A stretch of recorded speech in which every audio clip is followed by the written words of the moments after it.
안녕하십니까? 자, 부동산 세법의 이재주입니다. 앞으로 여러분과 함께 공인중개사 2차 과목이 하나인 우리 부동산 세법에 관련된 내용을 공부하도록 하겠습니다. 자, 일단 여러분 우리 11월달, 12월달은 입문 과정입니다. 그래서 여러분 중에서 이미 세법을 공부하셔서 다 아시는 분도 계시겠지만 강의 편의상 처음 공부한다라고 생각하고 강의가 이루어집니다. 그래서 이미 좀 공부를 하셨던 분들은 본인 계획하에서 좀 잘 정리하시면서 나가시기를 바라고요. 자, 일단 우리 11월달, 12월달은 입문 교재입니다. 그래서 이 교재를 사용하고요. 그래서 일단 여러분 어디에 봐주시냐면은요. 152쪽 정도 펼쳐놓으시기 바라겠습니다. 152쪽. 자, 제가 담당하는 과목이 부동산 세법입니다. 그래서 보시다시피 여러분 선생 딱 보면 이렇게 짧아 그런 분들 계실 텐데, 선생도 짧고요, 문제수도 짧아요. 그래서 조금 여러분이 공부를 하실 때 소홀히 할 수 있는 과목이 바로 세법이 아닌가 생각하는데, 제 생각으로는, 제 욕심으로는 여러분이 시험 보는 그날까지 꾸준하게 공부를 하시면은 그래도 2차 과목에서 효자 과목이 될 수 있지 않을까 생각합니다. 자, 그런데 일단 오늘 첫 시간이니까 여러분하고 처음 만납니다. 지금 제가 많이 가슴이 뛰고 있어요. 제가 별로 말주변도 없고 사람들 앞에서 말도 잘 못하다 보니까 상당히 심약한데, 일단은 첫 시간이기 때문에 이미 아시는 분도 계시겠지만 우리 부동산 세법이 뭐라는 것부터 한번 좀 설명드리고요. 그 다음에 부동산 세법을 구성하고 있는 내용, 그 다음에 시험의 출제 경향, 그리고 그에 따라서 우리가 어떻게 공부하는 것이 가장 효과적일까라는 것을 좀 1교시 때 말씀드리고자 합니다. 그래서 편하게 들으시면 되겠습니다.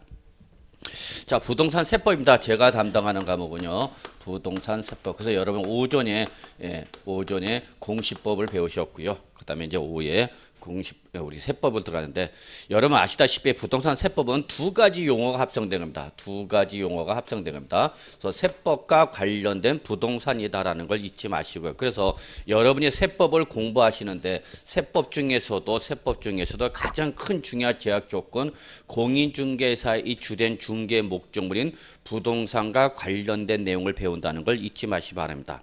그러면 우리 세법이라는 것은 여러분 잘 아시다시피 자본주의 국가에서 어떤 다양한 경제 현상을 규율하는데, 그 중에서도 그 해당 법 조문이 이 부동산과 관련이 있느냐 없느냐에 따라서 시험 범위에 해당이 된다 안 된다라고 판단하시면 되겠어요. 그래서 이 규정이 부동산과 관련성을 가지고 있다. 그러면 우리 공인중개사 시험 범위에 해당하는 것이고, 예를 들어서 주식이라든지 증권이라든지 금융이라든지 이러한 우리 부동산과는 관련이 없다. 그러면 여러분 시험 범위가 아니다라고 보시면 되겠어요.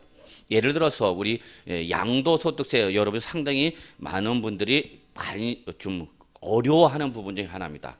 근데 그 양도소 중에서 우리 내년에 역시 세법이 개정이 되고 또 내년부터 개정되는 것 중에 뭐가 있냐면 파생상품이라는 것이 내년부터 양도소득세 과세 대상이 됩니다.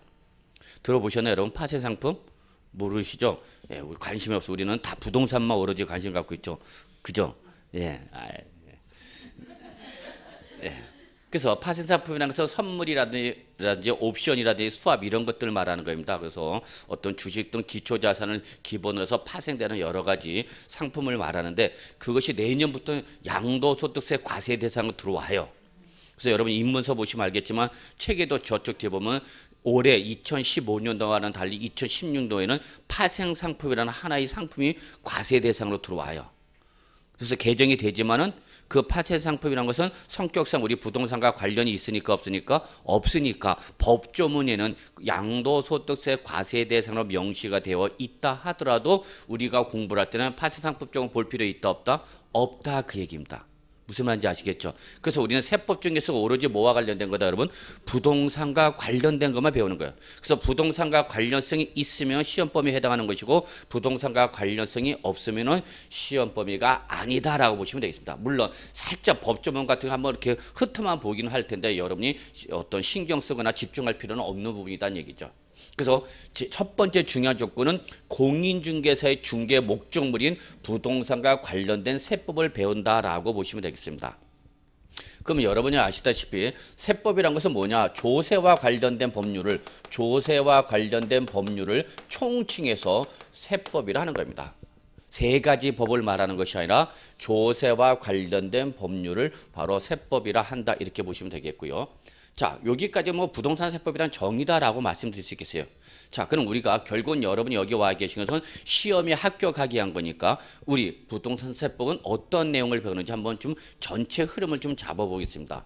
그래서 부동산 세법은 크게 세 파트로 나눌 수가 있어요. 세 파트로. 그래서 제일 먼저 항상 여러분이 다른 모든 과목을 배울 때 또 모든 다른 내용을 배울 때도 보시면 알겠지만 강론이 앞서서 제일 먼저 배우는 부분이 뭐냐면 총론이 되겠습니다. 총론. 그래서 총론이라는 것은 어떤 강론에 대한 세부적인 내용에 대한 기본적이거나 공통적인 사항 또는 어떤 강론을 공부하기 앞서서 먼저 선행적으로 다뤄야 되는 부분이 바로 총론이다 보시면 되겠어요. 그래서 제일 먼저 우리가 부동산 세법에서 다룬 부분이 바로 조세 총론이란 파트를 다루게 됩니다. 자, 그리고 나서 우리가 이제 강론으로 들어가는데요. 그 강론으로 들어가기에 앞서서 제일 전제 조건이 뭐니까 부동산이죠. 그때에 부동산을 취득할 때 부과되는 지방세가 바로 뭐가 있냐면 취득세라는 것이 있습니다. 취득세. 그래서 이렇게 부동산을 취득을 하게 되면은 그때 그 취득하는 당에서 부과되는 대표적인 지방세가 취득세라는 게 있어요. 여기서 저는 상당히 강조하는 게 뭐냐면 취득세라는 것은 법에서 과세 대상으로 열거하고 있는 재산의 여러분 소유권을 취득하는 걸 말합니다. 소유권. 제일 중요한 거예요. 가끔가다 이걸 놓쳐요. 취득세라는 것은 물건 자체를 과세 대상으로 하는 것이 아니라 그 과세 대상으로 열거되어 있는 재산의 뭐를 취득했을 때 소유권을 취득했을 때의 과세가 됩니다. 그럼 최근에 시험에나 이렇게 나온 적 있네요, 여러분. 부동산 임차권 취득세 과세 대상이다 아니냐 이렇게 물어본 적 있어요. 몇 년 안 됐어요. 최근에 나왔어요. 즉 취득세 과세 대상으로 열거된 것 중 옳지 않은 거. 그러면 여러분이 기본적으로 알고 있는 것이 뭐가 있다면 취득세에서 말한 취득은 뭐를 취득하는 거다? 소유권을 취득하는 거죠. 근데 뭐가 나왔냐면 보기 지문에 부동산 임차권이 나왔죠. 여러분 뭐 민법을 배우셨거나 또 다른 과목 배우시면 알겠지만은 임차권은 소유권 이외의 물건이나 임차권에 관한 권리죠. 그러니까 임차권은 취득세 과세 대상이 될 수 있다 없다? 없겠죠, 당연히. 바로 취득세는 과세 물건의 뭐를 취득했을 때인데 어떤 걸 취득하는 거예요, 여러분? 소유권. 그러면 여기 앞에 붙여갖고 부동산의 뭐를 취득하면 소유권을 취득하면 부과되는 지방세가 뭐다, 여러분? 취득세다라는 거죠. 그래서 여러분 써져 있죠. 제목이 써져 있네요. 어렵지 않아요.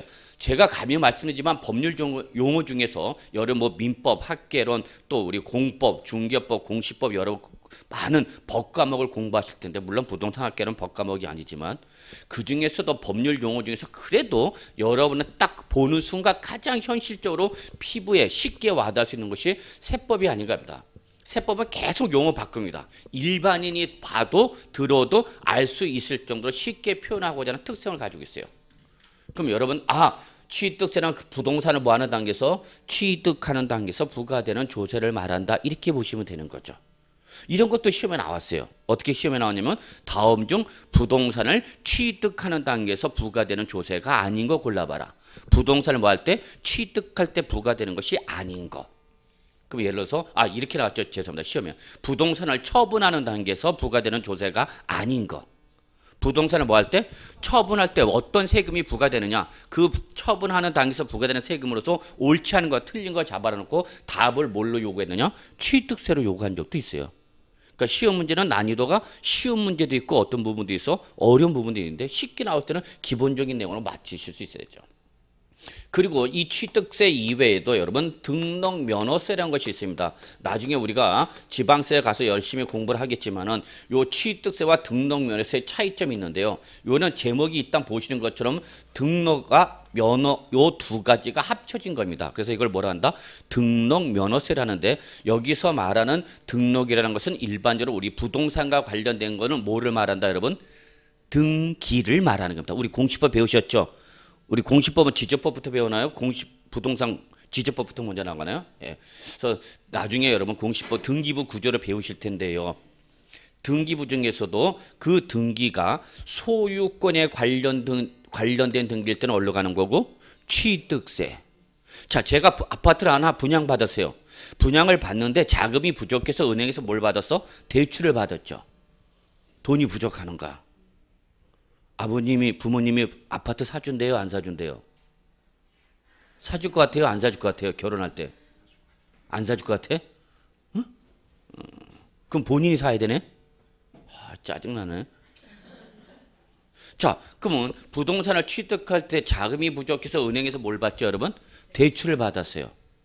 자, 그러면 이때 대출을 받을 때 은행에서 대출할 때 여러분을 믿고 대출해 주는 것이 아니라 여러분이 취득하는 뭐를 아파트라는 부동산을 뭐해서 담보로 해서 대출이 실행되는 겁니다. 그럼 이때 은행에서 담보를 가지고 있다는 권리, 저당권이라는 권리를 갖고 있다는 걸 등기하기 위해서 바로 등기부에 등기를 하게 됩니다.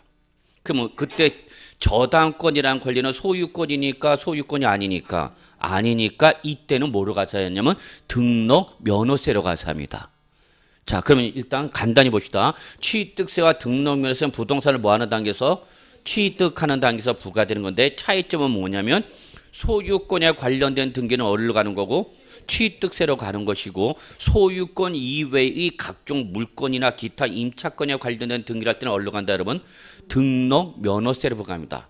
그래서 결국은 일단 부동산을 취득하는 단계에서 부과되는 대표적인 지방세로 있는 것이 취득세와 등록 면허세가 있다는 걸 좀 한번 확인하시고요.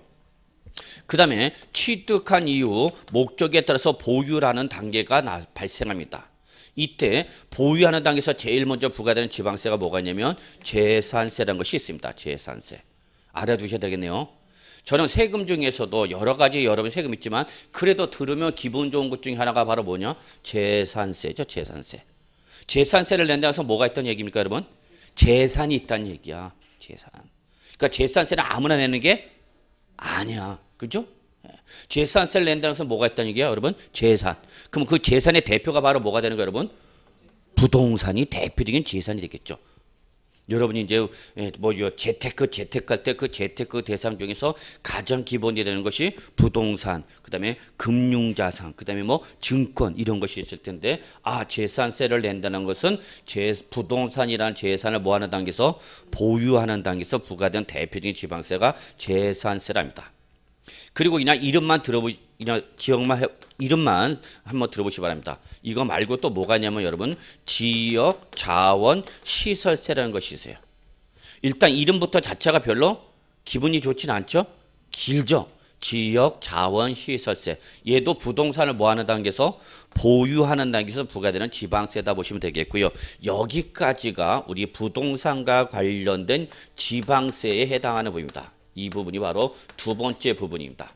그래서 조세총론 다음에 우리가 배우는 부분이 바로 부동산과 관련된 지방세를 공부할 텐데요. 이 지방세는 크게 취득 단계에서의 취득세와 등록면허세, 그 다음에 보유 단계에서의 재산세와 지역자원시설세가 있네요.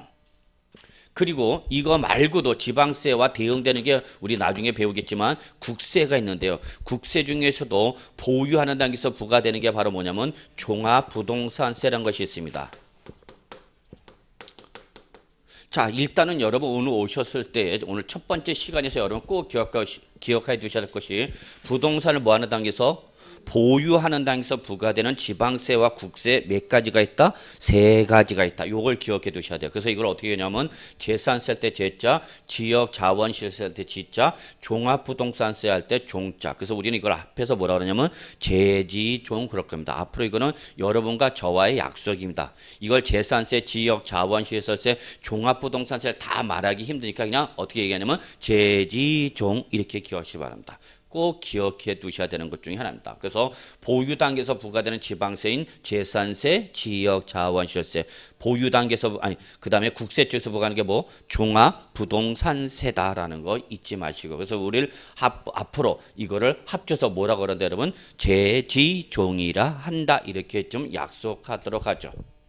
자, 그러면 부동산을 취득하고 보유하고 보유 목적을 달성하게 되면 뭐 하게 되는 거죠, 여러분? 처분하게 되겠죠, 처분. 자, 이때 이렇게 부동산을 처분하는 단계에서 여러분 많이 지상 매스컴을 통해서 뉴스 등을 통해서 들어보셨을 거라 믿습니다만 뭐가 있느냐면 바로 양도소득세라는 소득세가 있습니다. 그래서 요 양도소득세는 소득세의 하나에 해당합니다. 자, 그래서 부동산을 처분하는 당에서 부과되는 대표적인 국세 쪽에서 특히 여러분이 공인중개사가 되셔서 실무 나갔을 때 고객이나 이런 분들한테 가장 많은 상담을 받는 것 중에 하나가 바로 뭐다 여러분? 양도소득세라는 걸 기억해 두셔야 합니다. 특히 정부에서는 각종 수많은 부동산 정책을 시행하게 되는데 이때 이 부동산 정책이라는 것은 결국은 부동산 경기가 안 좋기 때문에 부동산 경기를 활성화시키기 위해서 정부가 시행하는 정책을 말하는데 이때 정부에서 또는 일반인들 판단할 때 매매 거래가 원활하지 아니한 대표적인 이유를 바로 뭐로 보냐면 양도소득세로 봅니다. 즉 부동산 등을 내가 목적을 달성하기 위해서 뭐 하게 되면 처분하게 되면 뭐가 부과되는데 양도소득세가 부과되는데 이 양도소득세 부담이 크다는 얘기입니다. 크다는 얘기요. 내가 자 아파트 화곡동에서 살다가 목동으로 이사 가고 싶은 거예요.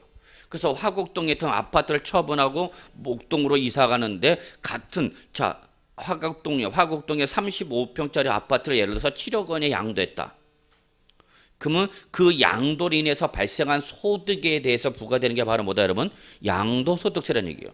그럼 내가 지금 7억짜리 아파트를 처분하고 그 처분으로 인해서 양도소득세가 1억 원이 부과된다. 그러면 나한테 부동산을 처분하고 남는 돈은 얼마 여러분? 6억 원이죠. 7억 원을 받았죠? 7억 원 받은 것 중에서 1억 원을 뭘로? 양도소득세나 세금을 내고 나니까 남은 돈은 얼마? 6억 원을 가지고 목동에 가갖고 똑같은 평수의 아파트를 사 못 사? 못 사는 거죠. 그러니까 내가 웬만하면은 그 이동하고자 않을 때에도 이 저의 수단이 하나가 되는 게 바로 뭐다 여러분? 양도소득세입니다. 실제 실무에서도 중요하고 여러분 시험에서도 매우 중요한 부분입니다. 자, 그리고 나서 기타 부동산을 임대하는 과정에서 발생한 소득에 대해서 종합소득세라는 것이 부과된데 이런 것을 기타 국세로 묶어버리겠습니다. 그래서 이렇게 부동산세법은 결국은 세 파트로 첫 번째, 두 번째, 세 파트로 나눠지고 하나같이 다 뭐와 관련돼서 부동산과 관련돼서 부동산을 뭐 할 때 취득할 때 부과되는 지방세인 취득세와 등록면허세 그 다음에 부동산을 취득한 이후 보유하는 당에서 부과되는 재산세, 지역자원시세 그리고 국세 쪽에서 뭐 여러분 종합부동산세가 있다라는 걸 기억하시고요. 처분할 때 부과된 대표적인 국세로 뭐가 있다 여러분? 양도소득세라는 것이 있다는 걸 기억해 두셔야 됩니다. 자, 이게 여러분 우리 부동산세법을 구성하고 있는 내용입니다. 이거를 가지고 우리가 1년을 공부하는 겁니다. 1년을. 그럼 1년 정도 뭐 이렇게 충분히 세법은 쉽게 정리가 될 수 있지 않을까 생각하는데 꼭 그렇지만은 않은 것 같아요. 1년 정도 하면은 득도를 하지 않겠느냐. 잘 안 되더라고요. 그 이유 중에 하나가 첫째 선생이 나쁘고요. 둘째 세법이라는 놈 자체가 여러분 쉬운 것 같아요? 어려운 것 같아요? 세법이라는 것 자체가 여러분 결코 쉬운 과목이 아닙니다. 여러분이 민법, 그 다음에 학기론, 그 다음에 공법, 또 뭐 공시법, 세법, 중개법을 공부하지만 결코 내용의 난이도 측면으로 따지면 여러분 세법이라는 놈이 그렇게 쉬운 과목이 아닙니다. 웬만큼 공부해서는 이렇게 쉽게 점수를 잘 주는 과목이 아닙니다. 그래서 여러분이 우리가 이러한 내용을 가지고 우리가 부동산 세법을 공부한다라고 생각하시기 바라겠고요. 자, 그러면 지금부터는 어떻게 시험에 출제되는가를 좀 먼저 말씀드리겠습니다. 그러면 이때에 조세총론에서 두 문제 정도가 출제되고 있습니다. 두 문제 정도. 그래서 조세총론에서 두 문제가 출제된다라는 거 좀 잡으시고요. 그래서 여러분이 시험 문제 어떻게 나오는 걸 잡으셔야 됐죠. 싸움을 하고자 할 때는 상대방이 누군지를 알고 그 상대방을 파악해서 전략을 세워놓고 싸움을 해야 되는 거죠. 그래서 일단은 조세총론에서 일단 결론적으로 말하면 두 문제 정도 나온다 보시면 되겠고요. 역시 올해 2015년대도 조세총론에서 지방세 총론에서 두 문제 정도가 나왔네요. 근데 난이도가 상당히 얘는 편차가 심합니다. 쉽게 나올 때는 아주 쉽게 맞출 수 있고요. 어려울 때는 상당히 공부를 했다 하더라도 버려야만 하는 성격의 문제가 나옵니다. 역시 총론 중에서도 보기 지문에 제가 2015년도 강의할 때 단 한 번도 설명드리지 않았던 내용 보기 지문도 있습니다. 그러나 역시 기본적으로 우리가 계속 공부했던 부분을 가지고 답을 여러분이 이제 찾으시는 어떤 그런 노력을 기울이셔야 되는데 자 총론은 두 문제 정도 나오는데 얘는 난이도가 상급과 하급으로 나눠질 수 있다. 그래서 2016년도는 여기서 좀 나왔으면 좋겠는데 올해는 뭐 그렇게 크게 어려운 문제는 아니었어요. 2014년도, 2013년도, 2012년도 최근 3년도에는 다 어려운 문제가 나왔는데 올해는 좀 평이한 문제가 나왔다 이렇게 말씀드릴 수 있겠고요. 그 다음에 이 지방세 중에서 가장 근간이 되고 기본이 되는 것이 바로 뭐냐면 여러분 취득세입니다. 그래서 취득세가 지방세의 가장 기본으로서 여러분 세 문제 정도 나온다라고 보시기 바랍니다. 세 문제. 그리고 많으면요 여러분 네 문제까지 출제 가능합니다. 네 문제까지도 출제 가능하다. 그래서 네 문제가 나올 때는 주로 이렇게 취득세와 등록면허세를 합해서 나오는 경우도 있습니다. 그리고 등록면허세는 한 문제 정도 나옵니다. 한 문제. 2014년도에는 등록면허세가 한 문제가 안 나왔어요. 그래서 일로 섞여버렸어요. 근데 2015년도에는 역시 예상했던 거로 한 문제가 나왔어요. 그래서 결론 2015년도에는 취득세 세 문제, 그 다음에 등록면허세 한 문제가 나왔습니다. 그 다음에 보유하는 단계에서 대표적인 것이 바로 뭐냐면 여러분 재산세입니다. 재산세. 그래서 재산세는 부동산을 보유하는 단계에서 부과되는 대표적인 지방세가 바로 재산세고요. 얘는 보유세에서 으뜸입니다. 모든 보유세는 얘를 기준으로 합니다. 그래서 재산세 역시 기본적으로 세 문제 정도 나온다라고 보시면 되겠습니다. 세 문제 정도. 그리고 많으면요. 이거 종합부동산세 합쳐서 네 문제까지 출제될 수 있다라고 보시면 되겠어요. 그 다음에 지역자원세는 시험에 안 나옵니다. 거의 뭐 지금 한 번도 2011년도 지방세법 전면 개편된 이후로 단 한 번도 단독 문제로 나온 적은 없습니다. 자, 그 다음에 종합부동산세는 한 문제 정도 나온다 보시면 되겠습니다. 한 문제 정도. 그래서 역시 종합부동산세가 과세되기 시작한 이후 2005년도 과세되기 시작한 이후로 계속 한 문제가 나오다가요. 작년 2014년도에 종합부동산세가 하나가 안 나왔어요. 그러다가 역시 올해 한 문제 그대로 나오네요. 자, 그 다음에 양도소득세에서 여러분 5문제에서 6문제까지 나온다라고 보시기 바랍니다. 그럼 어쨌거나 양도소득세가 가장 시험에 많이 출제되는 부분이다라는 걸 확인할 수 있겠죠. 그 다음에 기타 국세가 최근에 계속해서 한 문제가 나왔습니다. 그래서 상당히 난이도가 어려운 부분으로 나오는 부분이 바로 부동산 임대사업 관련 세금 문제가인데 최근에 계속 어렵게 나왔어요. 그런데 2015년도에는 고맙게도 안 나왔어요. 어렵게 나오던 부분이 안 나오고 양도소득세에서 6문제가 나왔습니다. 그래서 여러분은 양도세는 평균적으로 몇 문제? 5문제에서 기본으로 놓고 많으면 몇 문제? 6문제 출제된다. 그래서 총 합하면은 부동산 세법은 16문제가 나옵니다. 16문제. 다른 과목은 몇 문제인데 여러분? 40문제인데 여러분 이미 오늘이 마지막 첫째 주죠. 다른 과목 쭉 돌아고 오늘 세법이 이제 첫 시간 된 거죠. 그래서 다른 과목 다 몇 문제가 나오냐면 40문제가 나오는데 오늘 배우신 공시법과 세법은 두 놈을 합쳐갖고 40문제가 나옵니다. 그래서 공시법에서 몇 문제가 나오냐면 24문제가 나오고요. 그래서 합해서 우리 세법과 공시법이 합쳐져서 40문제가 됩니다. 그래서 시험에는 과목 수가 5개로 나오지만은 실제 여러분이 공부하는 과목 수는 몇 개냐면 6개입니다. 근데 참 저는 이게 매우 안타깝습니다. 실제 실무 나가시면은 이 과목 중에서도 가장 현실적인 과목이 바로 세법이고요. 특히 이거는 고객가, 대고객가에서 가장 중요한 법이 바로 뭐냐면 세법입니다. 중개법이라는 것은 여러분 자신한테 적용되는 법이죠. 대고객 문제가 아니죠. 물론 대고객과에 관련된 규정도 있지만 여러분 자신한테 적용되는 규정이고요. 그 중에서도 고객이 왔을 때 가장 여러분이 법으로서 여러분한테 많은 조언과 자문을 구하는 것이 바로 세법인데 실제 세법은 16문제밖에 안 나오니까 여러분들이 공부를 할 때 역시 전략적으로 접근했을 때 많은 시간을 투입을 안 합니다. 공부 시간에 솔직히 말해서 다른 과목에 반이라도 해주면 정말 다행입니다. 반도 안 합니다. 다른 과목식에서. 그래 놓고 공부 시간은 별로 없으면서 점수는 안 나온다고 불평하는 과목이 바로 뭐냐면 세법입니다. 모르겠다 도대체. 그런 불평불만한 과목 중에 하나가 바로 세법인데 어쨌거나 세법이 16문제 그 다음에 공시법이 24문제 합쳐져서 몇 문제가 된다 여러분? 40문제다. 자 그럼 여기서 우리 하나 확인만 하고 넘어갑시다. 여러분 다 아시겠지만 자 우리가 여기 와 있는 이유는 시험에 합격하기 위한 거죠. 그러면 이때 시험 합격의 첫 번째 조건은 과락이 없어야 됩니다. 과락이라는 것은 전체 과목 문제수에서 몇 프로 이상을 맞아야 된다 여러분? 40% 이상을 맞아야 되고 40% 미만을 맞으면 한 과목이라도 과락이 나오면 결론은 불합격이 되는 겁니다. 그럼 제가 지금 말씀드리고 싶은 건 뭐냐면 다 아시겠지만 여러분 세법도 16문제 공시법도 24문제 그러면 과락을 결정할 때는 과목별로 결정을 하느냐? 그렇지는 않고요.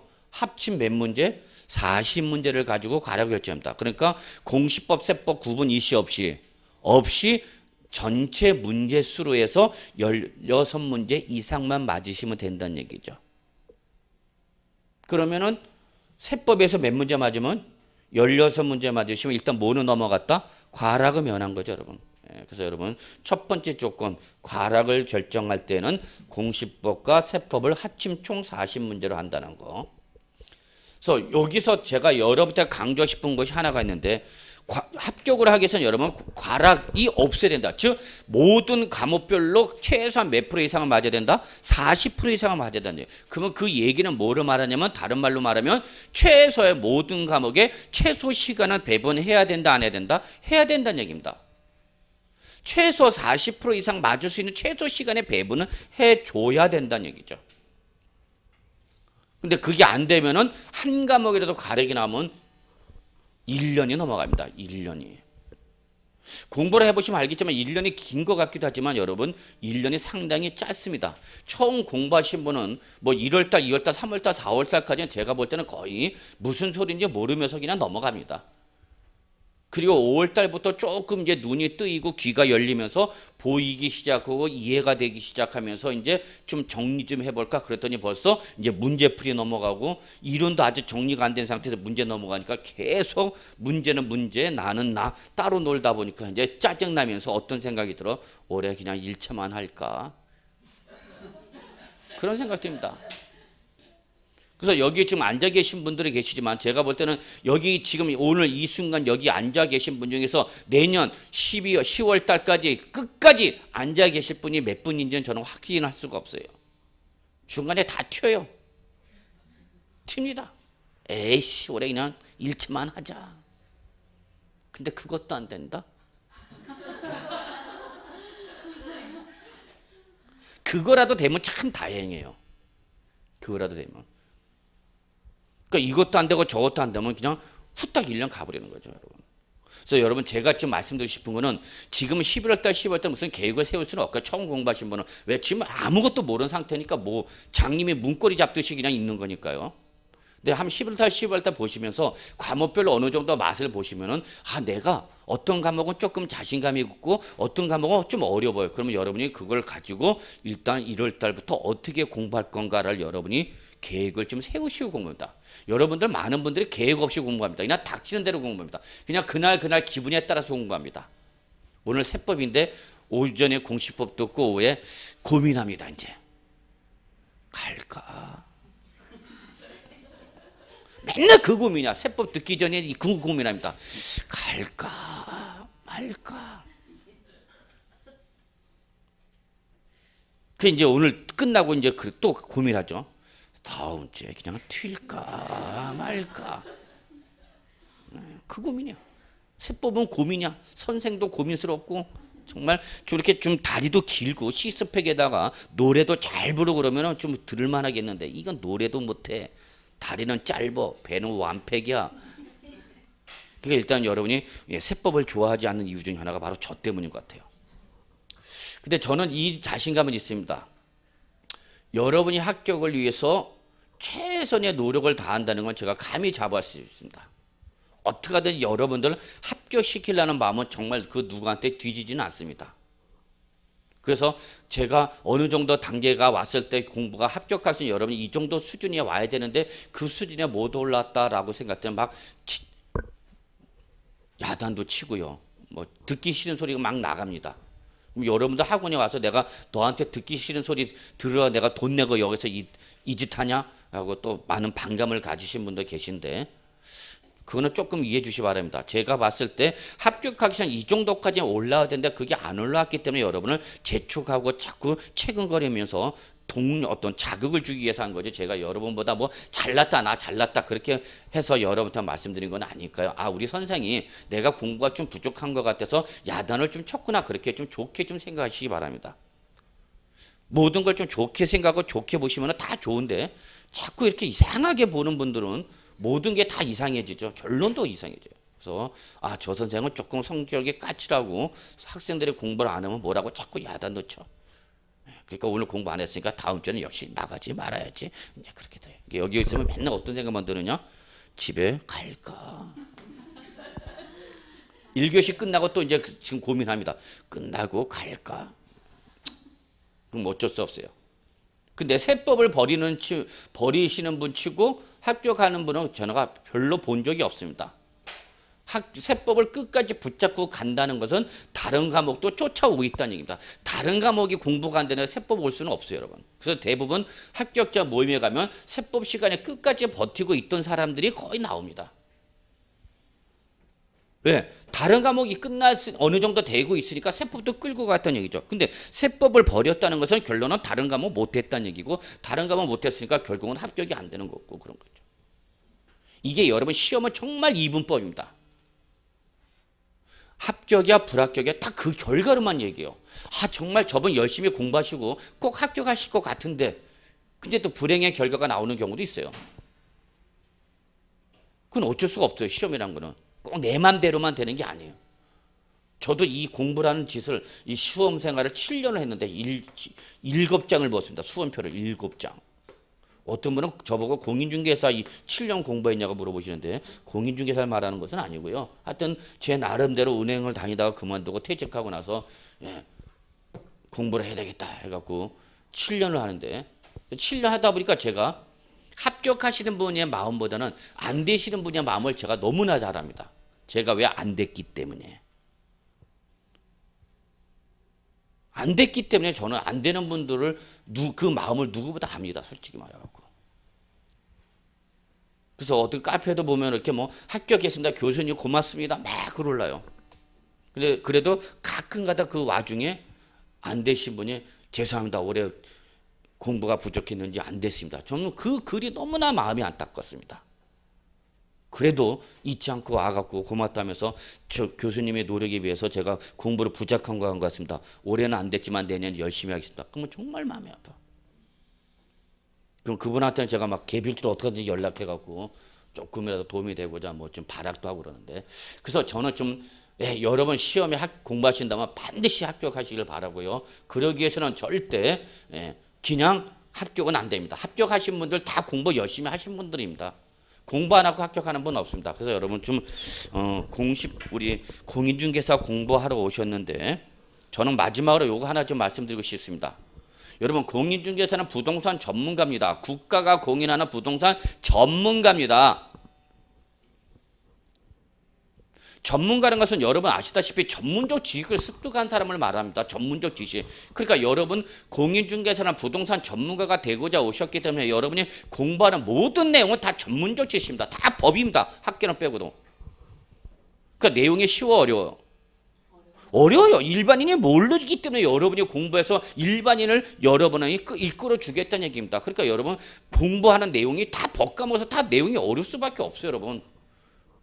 근데 적지 않은 분들 공부하는 이렇게 자세를 보면 왜 이렇게 어려워요? 왜 이렇게 어려워? 하고 막 그래.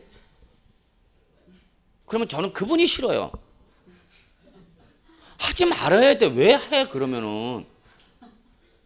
그 공부하는 자세가 조금 이상한 거죠. 지나가는 우리가 일반 상식을 배우는 게 아닙니다, 여러분. 여러분이 전문가가 되고자 오셨으니까 여러분 배우는 내용은 다 전문적 지식이고요. 그러니까 내용이 어려울 수밖에 없어. 근데 그걸 다 여러분 공부해서 다 합격하고 나가는 거예요, 여러분. 근데 계속 어떤 분은 어렵다 그냥 인상 맞습니다. 공부하러 온 건지 인상스러운 건지 알 수가 없는 분들도 계셔요. 그럼 솔직히 제 개인적으로는 하지 마세요. 그냥 가서 인생 즐기세요. 왜 여기서 이 고생을 하는 난 알 수가 없어. 여러분 생각해 보세요. 공인중개사랑은 개인 한 사람당 자기가 한평생 모은 재산을 여러분한테 맡기는 겁니다. 이게 1, 2만 원짜리 물건입니까? 아닙니다. 몇 억짜리가 됩니다. 그 사람이 한평생 모은 재산, 그걸 중개하는 분들이 여러분이 전문적 지식을 갖고 있지 못하고 중개 잘못하면 그분은 한평생 모은 재산 다 날아가는 겁니다. 그런 막중한 책임을 갖고 계신 분들인데 이상하게 부동산 전문가인 공인중개사 시험을 쉽게 생각하고 오신 분들 많습니다. 지나가는 개나 소나 다 뭐 2, 3개월 하면 대부분 되지 않을까 생각하고 오신 분도 적지 않아 있습니다. 그거는 정말 큰 오산입니다. 그런 마음 갖고 계시다면 여러분 버리셔야 합니다. 내년에 합격하고 싶습니까? 그러면 여러분 가정을 버리셔야 됩니다. 가정을 버리셔야 된다는 말은 뭐예요, 여러분? 하루 종일 공부해야 된다는 얘기입니다. 여러분 공부 시간 투입 확보 못하면 절대 합격 못합니다, 여러분. 그래서 제가 첫 시간에 이런 말씀드린 것은 한번 우리 같이 공부하기로 했으니까 끝까지 한번 시험 보는 그날까지 끝까지 최선을 다하시면은 여러분 또 붙을 수 있는 시험이 공인중개사 시험 여러분. 그러니까 자신감 가지시고 맨 처음에 공부할 때 법을 공부하다 보니까 여러분 상당히 내용이 어려운 내용이 없지 않아 있겠지만 그런 거 다 극복하실 수 있으니까요. 자신감 가지시고 우리 한번 열심히 1년 공부해서 내년에 꼭 합격합시다. 그래서 우리 합격자 모임에서 한번 크게 웃어보실 수 있기를 바랍니다. 자신 있습니까? 예? 예. 여러분도 노력하시고 저도 노력하고 저는 여러분이 합격해서 제가 끌고 가고 앞장서서 갈 테니까 여러분 그냥 믿고 따라오십시오. 저는 앞장서서 돌격하고 가는데 기지 다 올라가는데 뒤 보니까 아무도 없어. 어디 갔어? 없어졌어. 분명히 쫓아오던 것 같은데 뒤 보니까 없다? 어디 갔었어? 없어. 안 보여. 뭐 자습실 가 있고 막 그래요. 그때 제가 쉬는 시간 나오다가 탁 나랑 마주치면 막 도망가. 다 그러면서 막 없어져. 자, 그래서 여러분 우리 첫 시간에 지금 제가 강조하고 싶은 건 여러분 내용이 결코 쉬운 내용은 아니지만 여러분 보세요. 다 합격해서 나가셨잖아. 그래서 여러분도 합격하실 수 있어요? 없어요? 있어요. 공부할 땐 제일 중요한 게 자신감입니다. 나는 할 수 있어. 내가 아니면 누가 붙겠어. 조금 어렵지만 내가 집에 가서 공부하고 복습하면 다 쫓아갈 수 있어. 남들 다 간데 왜 나는 못 가? 그런 자신감을 가지고 공부하셔야죠. 그냥 해갖고 그냥 할까 말까 계속 지금 고민하는 분도 많아요. 어느 학원이나 어디 가면 맨 처음에는 할까 말까 들어보니 6놈 만나니 6놈이 만만한 놈이 하나도 없어. 이런 씨. 그럼 어떤 생각 들어? 아닌가벼. 개순이 엄마는 3개월 만에 공부해서 합격했다 그러는데 그 개순이 엄마는 어떻게 된 거야? 앞에 이게 빠졌어. 이상하게 우리 공인중개사는 단기간 내 붙는 거 무슨 자랑을 여깁니다. 그래서 이걸 얘기합니다. 2년 3개월 공부했다면 나 2년 3개월 공부해서 그러면 되는데 옆집에다 얘기할 때는 이걸 빼. 우리 집사람이 3개월 만에 공인중개사 붙었더라고. 본인도 알아 사실은. 우리 집사람 몇 년 공부했다는 거. 2년 3개월 공부했다는 거 알면서 2년을 옆에다 말아. 이걸 빼. 그러니까 그걸 들은 남편은 또 뭐라고 그래? 3개월 정도만 하면 되는구나 하고 또 우리 집사람 또 동원시키는 거죠. 야 한번 해봐. 개순이 엄마 3개월 만에 붙었다더라. 야. 그래서 왔죠. 와서 지금 몇 년 거쳤어? 6년 거쳤죠? 그리고 지금 이제 갈등하는 거죠. 근데 하나 말씀드릴게요, 여러분. 할 수 있습니다. 여러분, 1년만 투입하십시오. 여러분이 합격하실 목적이 이렇게 갖고 계시다면 1년만 딱 투입하십시오. 내년 10월 말까지만 여러분 다른 것 좀 접어두시고 많이 바쁘시겠지만 접어도 공부해야 돼요, 여러분. 진짜. 합격하신 분들 다 집 나온 사람들이야. 여기서 집 나왔다는 것은 수업 끝나고 오후에 다 학원이나 자습실이나 여기 도서관 가서 다 공부하시던 분들이에요, 여러분. 그냥 뭐 학원 다니면서 공부가 된다? 천만의 말씀입니다. 공부는 본인, 가끔 다 오해하세요. 공부는 본인이 하는 거예요. 여러분 다 잘 알잖아. 내가 안 하면 아무리 어떤 놈이 와서 죄송합니다. 이것도 동영상 나가는데. 지저대도 할 수가 없어. 본인이 해야 되는 겁니다. 잊지 마십시오. 공부는 본인이 하는 겁니다. 다만 선생님 앞에서 방향과 범위를 제시할 뿐이지 선생이 공부하는 건 아닙니다. 근데 하다 보면 제가 공부하고 여러분 관망하고 있어. 해봐. 아, 스키 오늘 내가 아는 거 다 하고 있네. 그래서 여러분 좀 자신감 가지시고요. 자, 봅시다. 자, 그래서 여러분 우리 부동산 세법은 가만히 보니까 이렇게 되네요, 여러분. 부동산을 뭐 할 때? 취득할 때, 그리고 뭐 할 때? 보유할 때, 그리고 뭐 할 때? 처분할 때 부과되는 조세를 배우는 과목이 바로 뭐구나? 부동산 세법이구나 라고 정리해 두시고요. 자, 1교시 마지막 시간은 그럼 우리 세법은 어떻게 공부를 할 건가? 좀 공부 요령을 좀 말씀드릴게요. 지금은 정말 좋습니다. 제가 세법 공부할 때는 회계 공부할 때는 무식하게 공부했습니다. 그냥 법정, 예전에 다 법정 갖다 놓고 법정 가지고 공부했습니다.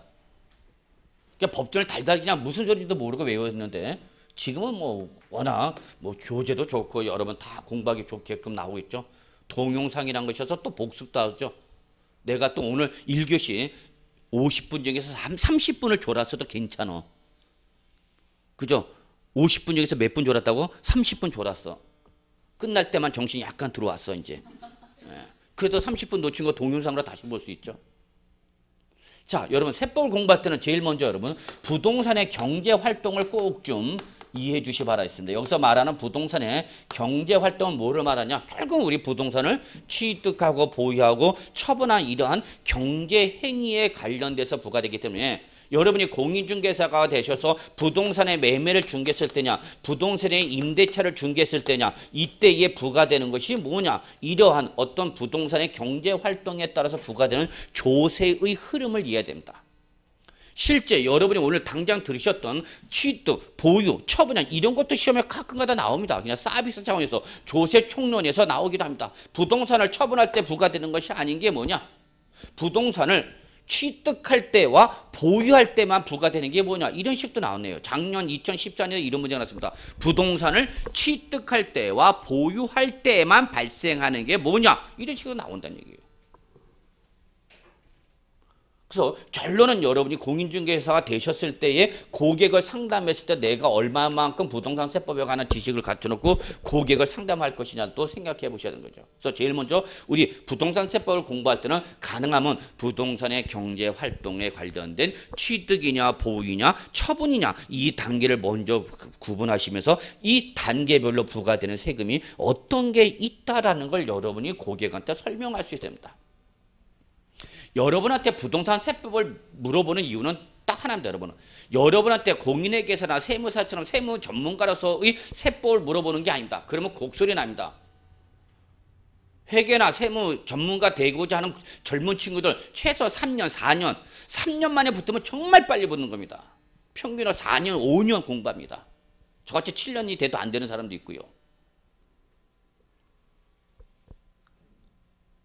그때에 이러한 공부를 하시는 때에 저는 좀 큰 흐름을 좀 잡아달라는 걸 좀 저는 강조하는 사람인데 그래서 제일 먼저 여러분 공인중개가 됐을 때 나는 이 매매를 중개했을 때에 이 매도자한테 부과되는 세금이 뭐고 취득자한테 부과되는 세금이 뭐가 있다. 이걸 공인중개사인 여러분이 그 매매 당사자한테 얘기를 해주란 얘기야 여러분한테. 그래서 물어보는 겁니다.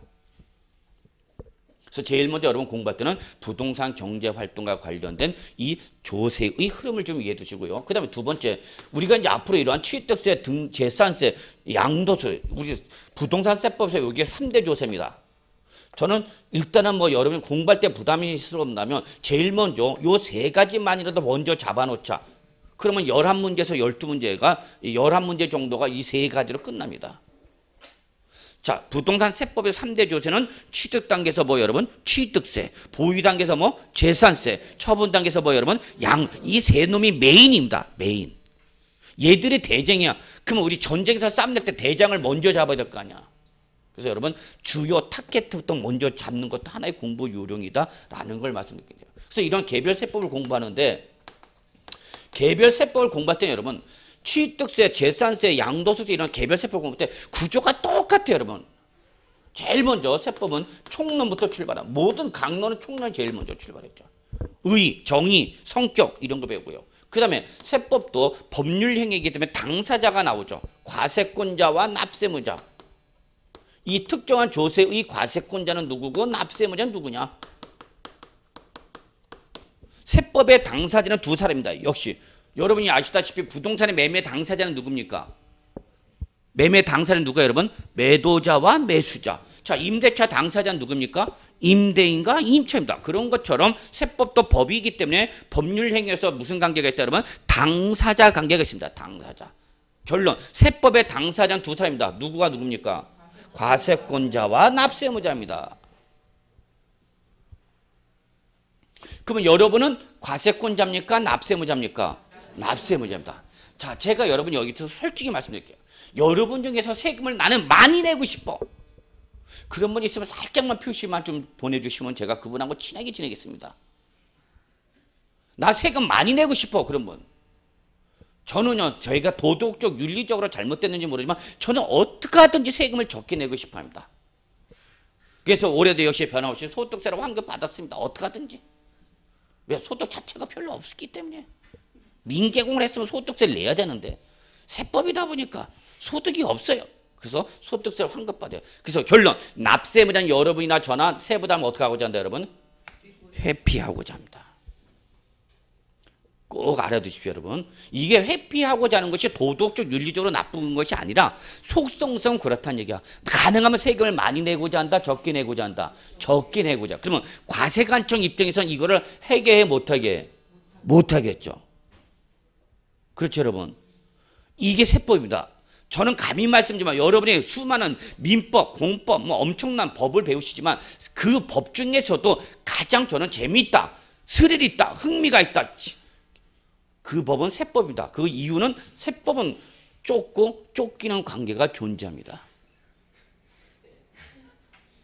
납세무자는 어떻게 하든지 세부담을 어떻게 하고자 한다?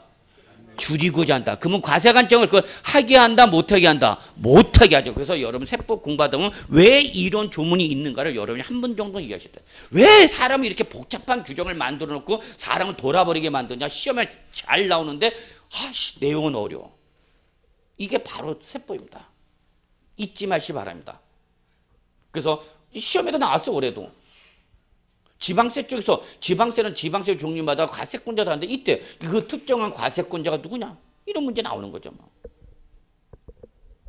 그래서 제일 먼저 과세권자와 납세무자의 당사자 관계를 먼저 살펴보고요. 그 다음에 이제 세법.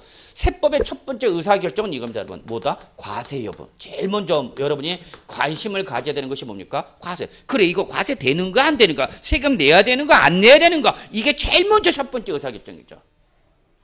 이때 이 과세 여부를 첫 번째 하는 것이 바로 뭡니까? 과세 대상입니다.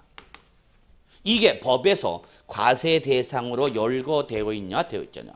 우리 세법의 최고의 원칙은 여러분 조세 법률주의입니다. 반드시 법률에서 명시된 것만 과세합니다. 그러니까 이 과세 대상이라는 것을 여러분이 알고 있어야만 이것이 부과가 되는 건지를 판단하죠. 그렇다 하더라도 여러분 좋은 게 있습니다. 저는 여러분 공인중개사 되시면 실무 나가셔서 여러분이 훌륭한 무기가 될 수 있는 게 바로 이겁니다. 비과세, 감면, 면제. 실무 나가셨을 때 여러분이 기존의 공인중개사와 싸우셔야 되는데 싸울 무기를 만드실 때 여러분 세법은 훌륭한 무기가 될 수 있습니다. 시험 여부와 관계없이 여러분 실무 나가서 취득했을 때 취득세에 부과되는데 세법에 이러한 규정이 있더라. 이렇게 하면 비과세를 받을 수 있더라. 이렇게 하면 감면을 받거나 면제를 받을 수 있어요. 이거는 여러분이 그만큼 공부를 하느냐 안 하느냐에 달려있는 겁니다. 저는 개인적으로 여러분이 실무 나가시면 반드시 이런 걸 다 준비해 놓으셔야 됩니다. 남들이 뭐라 그럴 때 과세를 할 때 나는 뭘로 유도하는가? 비과세를 몰고 갈 수 있어야 되는 거죠. 그래서 여러분 제일 먼저 가장 기본적인 과세 여부는 과세 대상으로 열거된 재산인데 비과세 대상이냐 아니냐를 판단하셔서 비과세 대상이 아니면 과세하는 거죠. 그러면 셋째, 언제 과세할 거냐? 네 번째, 과세 시기에 대한 시간적 흐름을 판단합니다. 언제 과세할 거냐? 언제 취득한 걸로 볼 거냐? 언제 양도한 걸로 볼 거냐? 이런 과세 시기에 관련된 내용입니다. 취득세는 취득 시기가 되겠습니다.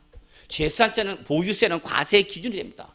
양도세는 언제 양도일을 볼 거냐? 이러한 시간적 기준을 따르게 됩니다. 그리고 나서 다섯 번째가 바로 뭐냐? 그래 이제 과세 되니까 뭘 계산했죠? 세액 계산입니다. 여러분 부동산 세법은 이러한 취득세, 등록세, 재산세, 지역 자원세, 종합부동산세, 양도소득세라는 이러한 기타 국세 관련된 건데 결론은 이겁니다, 여러분. 이걸 배우시고 나서서 이걸 배우고 나서 결론은 뭐예요? 이게 나와야 됩니다. 얼마예요? 이게 나와야 됩니다. 이게 세법입니다. 다른 행정법과는 달리 세법은 계산입니다. 계산. 여러분이 공인중개사 되셨습니다. 자, 드디어 부동산 매매계약서 썼습니다. 여러분 그 부동산 매매계약서 첫 번째 쓸 때 얼마나 떨림이 오는지는 여러분이 아직은 모르실 텐데요. 기존의 합격자들 만나면 항상 그럽니다. 첫 번째 계약서 쓸 때가 그렇게 떨리더래. 아, 드디어 내가 공인중개사 돼서 드디어 매매계약서 쓰는구나. 막 떨리더래. 자기도 모르게. 심장이 막 뛰더래. 물론 여기 계신 분은 잘 안 뛸지도 몰라. 왜? 자꾸던 계속. 그 매매계약서 첫 번째 쓸 때, 그러면 여러분이 그 매매계약서 쓰고 나서 잔금까지 다 거래가 완료됐을 때 그 취득자한테는 여러분 뭐가 부과된다는 거, 뭘 내야 된다는 걸 얘기해 줘야 돼요. 취득세 내야 된다는 걸 얘기해 주셔야 될 것이고요. 그걸 양도하신 분한테 여러분이 뭘 얘기해 줘야 되는 거예요. 양도소득세 언제까지 내셔야 됩니다라는 걸 얘기해 줘야 돼요. 누구한테 신고하고 누구한테 어디 가서 돈을 낼 거냐, 이걸 얘기해 줘야 된다는 얘기죠, 여러분. 그러면 그 많은 여러분 고객 입장에서 공인중개사가 취득세 내야 되는데 나보고 나보고 양도소득세 내야 되는데, 그러면 여러분 제일 먼저 드는 생각은 뭐예요? 그 말을 들으면 얼마예요? 그죠? 취득세 얼마 내야 될 거냐고, 양도세 얼마 내야 될 거냐고, 그게 나올 수밖에 없어요. 그럼 취득세 얼마 내야 됩니까? 공인중개사님. 양도세 얼마 나와야 될 겁니까? 고객님, 그건 시험 범위가 아닙니다. 그러면 저는 뭐 공인중개사는 맨날 시험 범위 아니대. 결론은 여러분 이겁니다. 얼마예요? 이때 여러분 우리 세법은 이 세의 계산 구조는, 계산 요소는 두 가지입니다. 과세표준과 세율에 관련된 내용입니다. 과세표준과 뭘 곱해서 세율을 곱해서 산출세액이 나오는 겁니다. 그러니까 결론 얼마예요?는 뭐와 뭐가 나와야 돼요, 여러분? 과표와 세율이 나와야 됩니다. 이거 공부하는 겁니다. 취득세, 등록세, 재산세, 종합부동산세, 양도세, 부동산 임대소득세, 우리 공부하는 거 다 이거 공부하는 겁니다. 이거. 과표를 어떻게 잡고 어떤 세율을 적용하라, 이거 공부하는 거예요, 여러분. 여러분이 이걸 얘기해 줄 수 있어야 될 거 아니야. 고객이 양도소득세 얼마 되냐고 물어보는데 그때 가서 죄송합니다. 제가 그때는 좀 졸아갖고요. 그러면 여러분한테 전문가라서 신뢰를 못 보내는 거죠. 자, 그래서 결론 세액 계산이 내 문제 어떻게 하는 거냐? 부가징수에 관련된 내용을 배우게 됩니다. 이제 어떻게 할 거냐? 내가 신고하러 가야 되는 거냐? 아니면 과세관청이 나한테 고지서를 보낼 거냐? 이런 걸 배워야 되는 거죠. 요게 여러분 우리가 개별세법에서 공부하는 내용이다. 모든 우리 취득세, 등록세, 재산세, 지역자원세, 종합부동산, 양도세 다 이 구조입니다. 이 구조입니다. 이 구조화에서 공부하는 겁니다. 그래서 여러분이 개별세법을 공부할 때는 이러한 구조화에서 접근하기 때문에 여러분이 이런 개별세법의 구조 정도는 좀 알고 계시는 것도 공부하실 때에 도움이 되지 않을까 생각합니다.